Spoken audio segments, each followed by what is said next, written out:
तो hello everyone, कैसे हैं आप लोग। मैं उम्मीद करता हूं कि आप सब अच्छे होंगे। तो आज के इस वीडियो में जो है हम लोग दर्पण सूत्र जो है 1/f बराबर 1/v प्लस 1/u सिद्ध करने वाले हैं, ठीक है ना। तो देखिएगा इस वीडियो को और काफ़ी आसान भाषा में जो आपको दर्पण सूत्र समझ में आ जाएगा। देखिएगा, तो हम लोग मिरर फार्मूला को सिद्ध करते हैं। देखिए, इसको सिद्ध करने के लिए सबसे पहले क्या करते हैं, हम एक अवतल दर्पण इस प्रकार से लेते हैं। देखिएगा, हम आपको जो है काफ़ी आसान भाषा में सिखाने वाले, ठीक है ना। देखिए, इस प्रकार से आप एक दर्पण ले लीजिए, ठीक है ना। ठीक है, अब इस अवतल दर्पण पे जो है एक रेखा लीजिए। आपको चित्र बनाने आना चाहिए, ठीक है ना। यहाँ से आप लेते हैं तो आप इसको कह सकते हैं ध्रुव यानी पोल, क्योंकि प्रत्येक दूरिया चिन्ह परिपाटी के अनुसार किससे मापी जाती है, ध्रुव से ही मापी जाती है। और यहाँ पे जो होता है वो क्या होता है, और थोड़ा बड़ा कर लेते हैं, टेंशन नहीं है, बस आप सीखिएगा। यहाँ पे ले लेते हैं एफ फोकस दूरी, और यहाँ पे जो है आपका ये क्या हो जाएगा, वक्रता केंद्र सी हो जाएगा, ठीक है। और आगे हम लोग क्या करते हैं कि एक प्यारा सा यहाँ पे एक वस्तु रखते हैं, ठीक है ना। यहाँ से एक वस्तु ए रखते हैं। देखिएगा, यहाँ पर एक वस्तु रखा और यहाँ से प्रकाश को दर्पण पे सीधे डालते हैं। यहाँ से इस तरह से जो है, यहाँ से प्रकाश सीधा, पहला प्रकाश यहीं से सब जाएगा। ये मान लो कोई वस्तु है ए और बी, तो बी से वस्तु से जो एक प्रकाश, पहला प्रकाश जा रहा है वो दर्पण से टकराएगा। देखिएगा, और दर्पण से टकराने के बाद ये कहाँ से गुजरेगा, तो फोकस से। ये कहाँ से आना है, इसको दर्पण से टकराने के बाद ये कहाँ से गुजर रहा है, तो फोकस से। बस आप गौर से देखते जाइए, सारा कुछ समझ में आएगा आपको। देखिए, और एक जो है यहाँ हम लोग डालेंगे, एक वस्तु से कहाँ जाएगा, एक किरण जो गुजारेंगे वो वक्रता केंद्र से गुजारेंगे। तो देखिएगा, इसको हम लोग एक किरण को यहाँ से वक्रता केंद्र से गुजारते हैं, ठीक है ना। तो ये लीजिए, वक्रता केंद्र से गुजारा, तो ये दर्पण से इसको कह देते हैं एम, ऐसे कह सकते हैं M2 लिख सकते हैं, क्या दिक्कत है।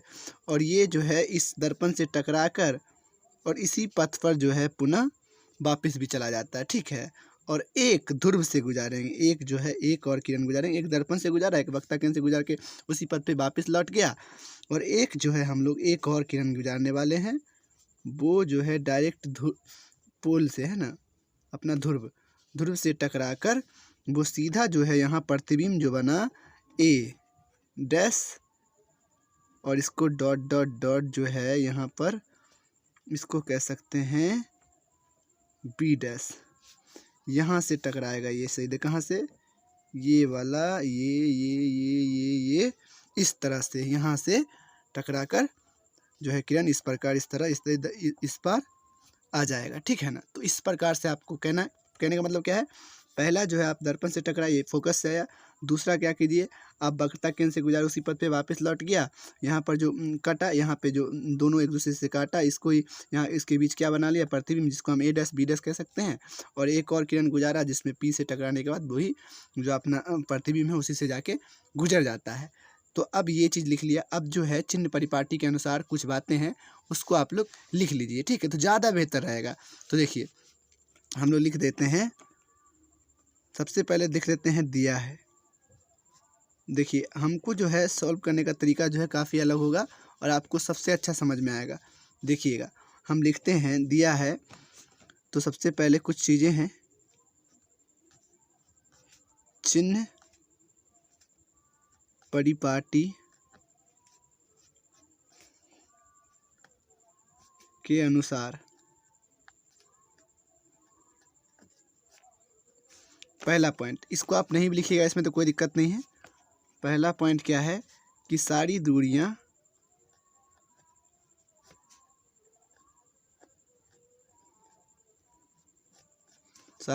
जो हैं ध्रुव से मापी जाती हैं। कहाँ से मापी जाती हैं, ध्रुव से मापी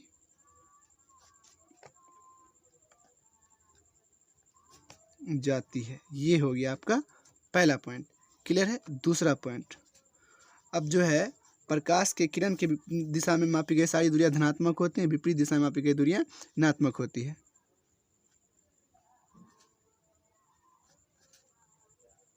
प्रकाश के दिशा में मापी गई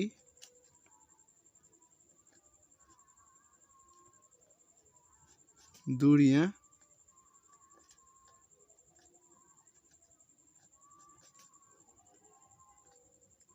धनात्मक होता है। और अगला पॉइंट एक और लिख लेते हैं ताकि आप स्पष्ट रहें। प्रकाश के विपरीत दिशा में मापी गई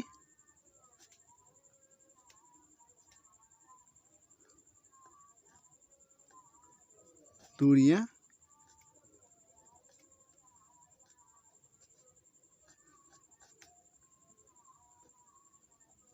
ऋणात्मक होती है।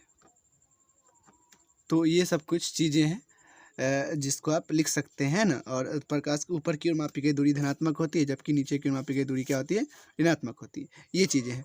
तो दिया क्या है, सबसे पहले आप ये देखिए यहाँ पे, ये चीज़ आप हम समझते हैं कि जो चीज़ दिया है ना उसको पहले लिख लीजिए, ताकि हमको जो है ना सॉल्व करने में क्या होगा, काफ़ी आसानी होगा। देखिएगा हम लोग लिख सकते हैं कि यहाँ से लेके यहाँ तक की वस्तु की दूरी, ध्रुव से, पहला पॉइंट ये काम का बात है भाई, ध्रुव से क्या क्या दिया है, वस्तु की दूरी, ध्रुव से वस्तु की दूरी यानी PA, और ध्रुव से मापी गई, ध्रुव से विपरीत दिशा में, प्रकाश के विपरीत दिशा में माप रहे हैं ना, तो ऋणात्मक होगी। वस्तु की दूरी से हम लोग किसको सूचित करते हैं, U से, U से विपरीत दिशा में माप रहे हैं तो माइनस। दूसरा पॉइंट, ध्रुव से देखिए यहाँ पे, यहाँ से यहाँ प्रतिबिंब की दूरी, देखिएगा बिंब की दूरी यानी PB डैश बराबर अपन क्या मान लेते हैं, PB डैश भी, और माइनस करेंगे क्योंकि विपरीत दिशा में आप रहे हैं ना इस साइड। अगर तीसरा पॉइंट यही काम आएगा बाद में, देखिएगा बस, ध्रुव से जो है यहाँ से ध्रुव से फोकस की दूरी, फोकस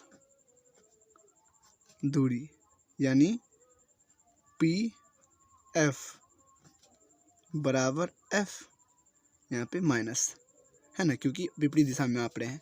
तो चलिए अब जो है, अब हम लोग काम स्टार्ट करते हैं। तो सबसे पहले जो है यहाँ पे देखिए, अपन दो त्रिभुज में लेंगे और काम आसान हो जाएगा।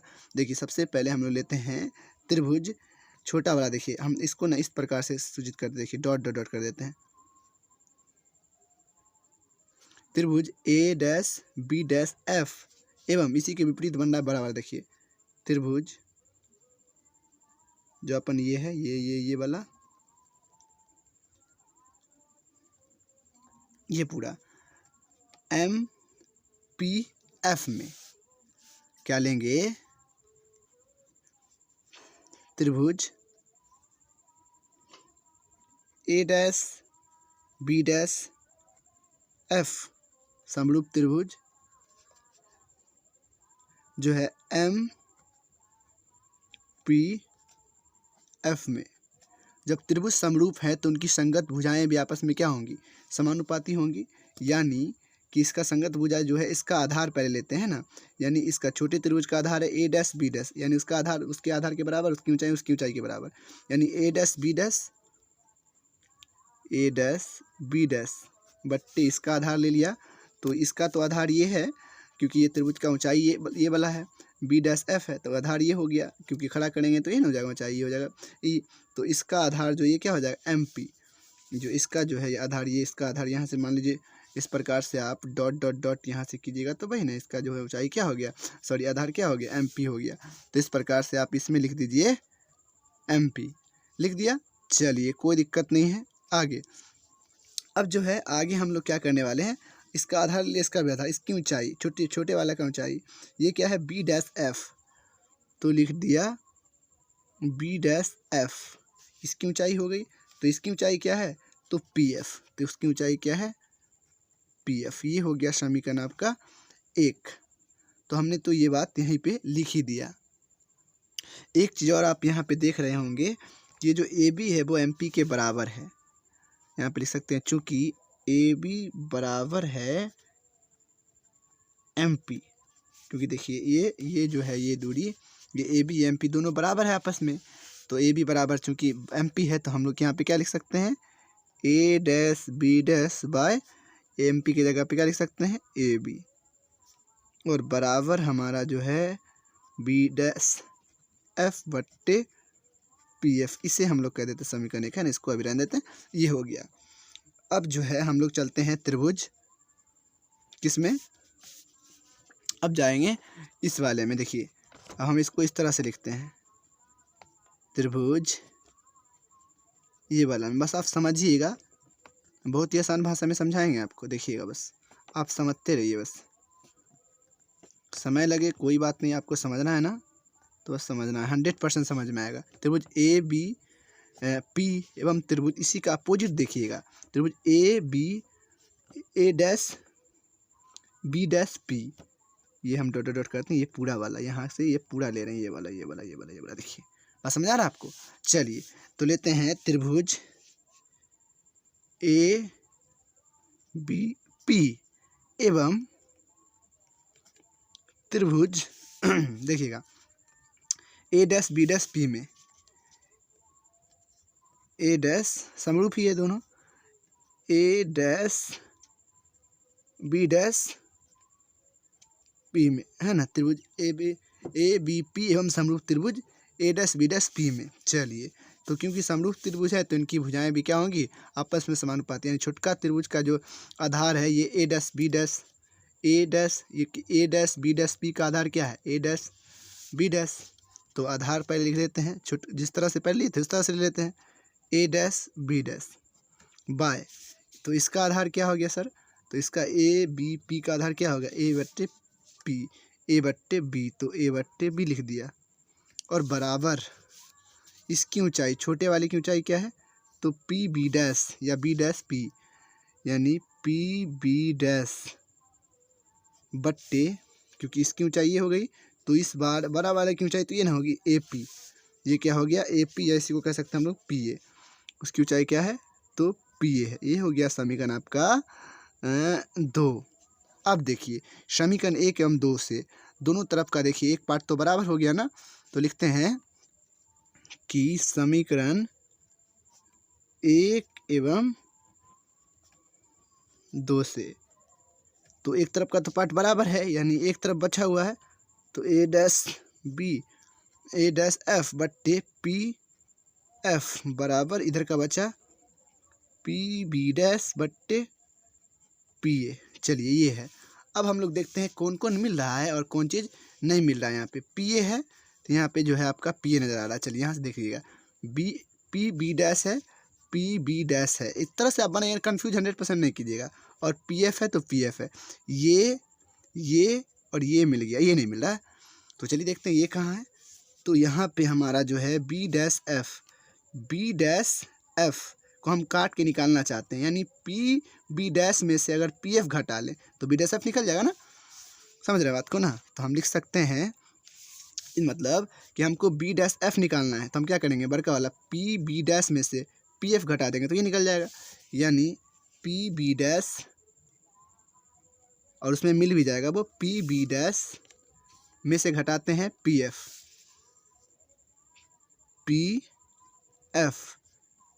तो आपको वो मिल जाएगा, और पी एफ नीचे है और बराबर में पी बी डैश और बट्टे में पी ए। चलिए तो अब जो है जो बड़े आसानी से हम लोग क्या रखते हैं वैल्यू रखेंगे और काफ़ी जो है आसानी से चीज़ें निकल जाएंगी। देखिए यहाँ पे पी बी डैश क्या है माइनस भी, तो माइनस भी रख दिया, माइनस का चिन्ह है आगे तो माइनस। पी एफ क्या है पी एफ है minus F, minus minus plus F हो गया। चलिए बट्टे पी एफ क्या है जी, तो पी एफ है माइनस एफ, तो यहाँ माइनस एफ लिख दिया। देखिए इस प्रकार से आपको कोई नहीं समझाएगा। और यहाँ पर आगे क्या है, पी बी डैश, तो पी बी डैश क्या है यहाँ पे, पी बी डैश माइनस भी, तो माइनस भी रख दिया। और यहाँ पे आगे क्या है, तो पी ए, तो पी ए क्या है माइनस यू, तो माइनस यू रख दिया। लिखिए अब जो क्रॉस मल्टीप्लिकेशन कर देते हैं, यानी माइनस यू का गुना करेंगे माइनस वी प्लस एफ से, और बराबर minus minus plus f v तो हो ही गया, यानी यू भी माइनस माइनस प्लस और माइनस का यू एफ बराबर एफ वी। अब इतना आ गया तो आप क्या कर देते हैं, यू भी एफ से भाग देने पर बस लिख दीजिए, आंसर आ गया, है ना। लिखेंगे अब इसको कहते हैं समीकरण 3 कह सकते हैं। समीकरण 3 में यू वी एफ से क्या देने पर, तो सर भाग देने पर, तो यू वी माइनस जो है आपका है यू एफ बराबर एफ वी बट्टे में यू वी एफ, यहाँ भी यू वी एफ यहाँ भी, और यू वी एफ यहाँ भी। तो देखिए यहाँ यू से यू कैंसिल, भी से भी कैंसिल, यहाँ यू से यू कैंसिल, एफ से एफ कैंसिल, यहाँ एफ से जो है एफ कैंसिल, और भी से भी कैंसिल, अर्थात यहाँ बचा आपका, यहाँ बचा 1/f हमारे पास बच गया, और यहाँ माइनस जो है आपका बचा 1/v, और बराबर यहाँ 1/u बच गया। अर्थात आप जिसे लिख सकते हैं कि 1/f बराबर 1/u, तो है ही इधर, ये प्लस में चला जाएगा तो 1/v। तो ये रहा आपका दर्पण सूत्र, हो गया अति सिद्धम, हो गया आपका सिद्ध यानी प्रूफ। तो इस प्रकार से जो है बहुत ही आसानी से ना आप सॉल्व कर सकते हैं। और यदि मेरा प्रयास आपको अच्छा लगता है ना, तो आप चैनल सब्सक्राइब कर लें, और हम जो भी डाउट है आप बोलिए, एकदम हम सॉल्व करेंगे एकदम आसान भाषा में। तो thank you so much guys.